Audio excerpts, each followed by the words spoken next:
Hey everyone, welcome back. Ready for another deep dive. Always ready. Today we're going to be looking at, well, it's going to be a little Christmassy. We're going to be looking at A Christmas Carol, but we're going to be focusing in on Tiny Tim. Oh, yeah. He's a really interesting character. I mean, everyone knows Tiny Tim, Of right? course. But we're going to be using a couple of sources to kind of dig in and figure out if there's more to him. I mean, we all know God bless us, everyone, and the crutch.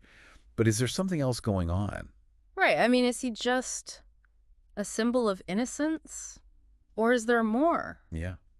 What is his role in the story? Mm-hmm. And why do people still care about him, like, hundreds of years later? Right. He's stuck with us. Yeah, he's in our culture. Yeah. So let's just start out by acknowledging, like, okay, everybody has this picture of Tiny Tim. Right. Frail little kid. He's got his little crutch. Yeah.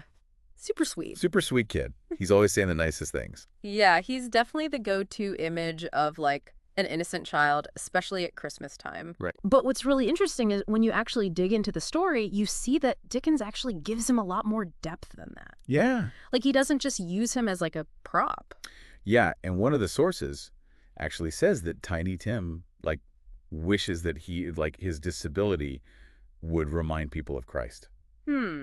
That's really interesting. That is fascinating. That's something I had never picked up on. Yeah, it's a really subtle thing, but it's there, and it makes you think, like, what is Dickens doing there? Yeah. Right? Is he kind of elevating Tiny Tim to, like, almost a saintly status? Yeah, what does that mean?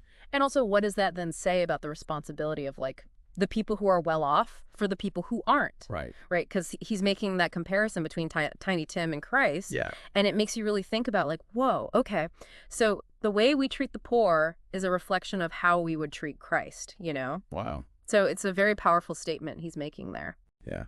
Wow. And then the way Tiny Tim really influences the story, I mean, he is really the catalyst, right, for Scrooge's transformation. Absolutely. Yeah. Because, okay, Dickens uses Tiny Tim as like almost like a mirror, right, to reflect Scrooge's like hardened heart. Right, exactly. You have these two characters who are complete opposites in a lot of ways. Right. Like, you have Scrooge, who's so self-centered, so focused on money. Right. And then you have Tiny Tim, who, despite all of his hardships, is so genuinely good and kind. Right. And I think it's that contrast, that's what starts to chip away at Scrooge's defenses. Yeah. You know, it's one thing for Scrooge to just see poverty in general, but to see it so clearly in this innocent child, it really gets to him. Yeah. And the source even says it's like Tiny Tim's specific plight. Right. Right. It's not just like, oh, there's poverty. Right. It's this specific kid. Yeah, I think that's so important because it makes it personal for Scrooge. Right. It's not just an abstract concept anymore. It's like, oh, there's a real human being here who is suffering, and I'm connected to this person. Yeah. And what does that say about Scrooge? Like, why does it take that? Why does it take that to get through to him? I think it shows that Scrooge, deep down, isn't completely heartless. Yeah. He's built all these walls around himself, but seeing Tiny Tim's vulnerability, his joy, even in the midst of suffering, I think it just breaks through those walls. Right. He sees a reflection of the humanity he's lost, and that's what starts to change him. And there's this other detail that I think is so interesting. When Tiny Tim refuses to toast Scrooge, Oh, yeah. even though like the whole rest of his family does. It's such a small moment, but it's so powerful. Yeah. I mean, it shows that Tiny Tim is not just like a symbol. Right. He's a real person. Yeah. He has his own thoughts and feelings. Yeah. He's not just a mouthpiece for Dickens' message. Yeah. He's a child with fears, with opinions.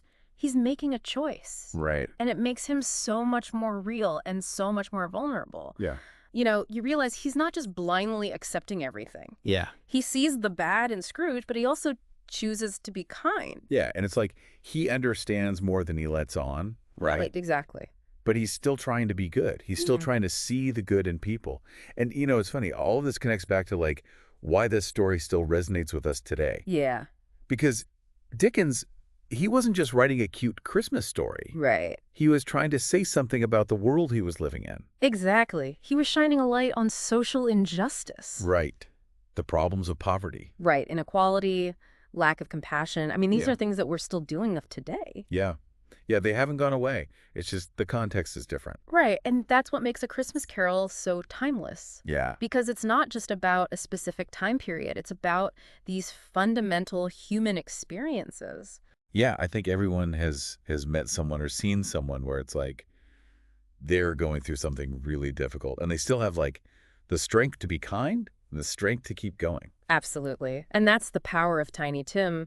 He reminds us that even in the darkest of times, there's still hope. There's still the possibility for good. Yeah. And it makes you think, if Tiny Tim was a kid today, what would his life be like? Right. I mean, would things be better for him? Would he have the support he needs? Yeah, would he be able to thrive? Would he still have that same spirit? Right. What would it take? Big questions. Yeah. And that is something I think everybody can think about Yeah. this holiday season and beyond. So thank you guys so much for joining us Thanks for listening. for another deep dive. We'll see you next time. See you later.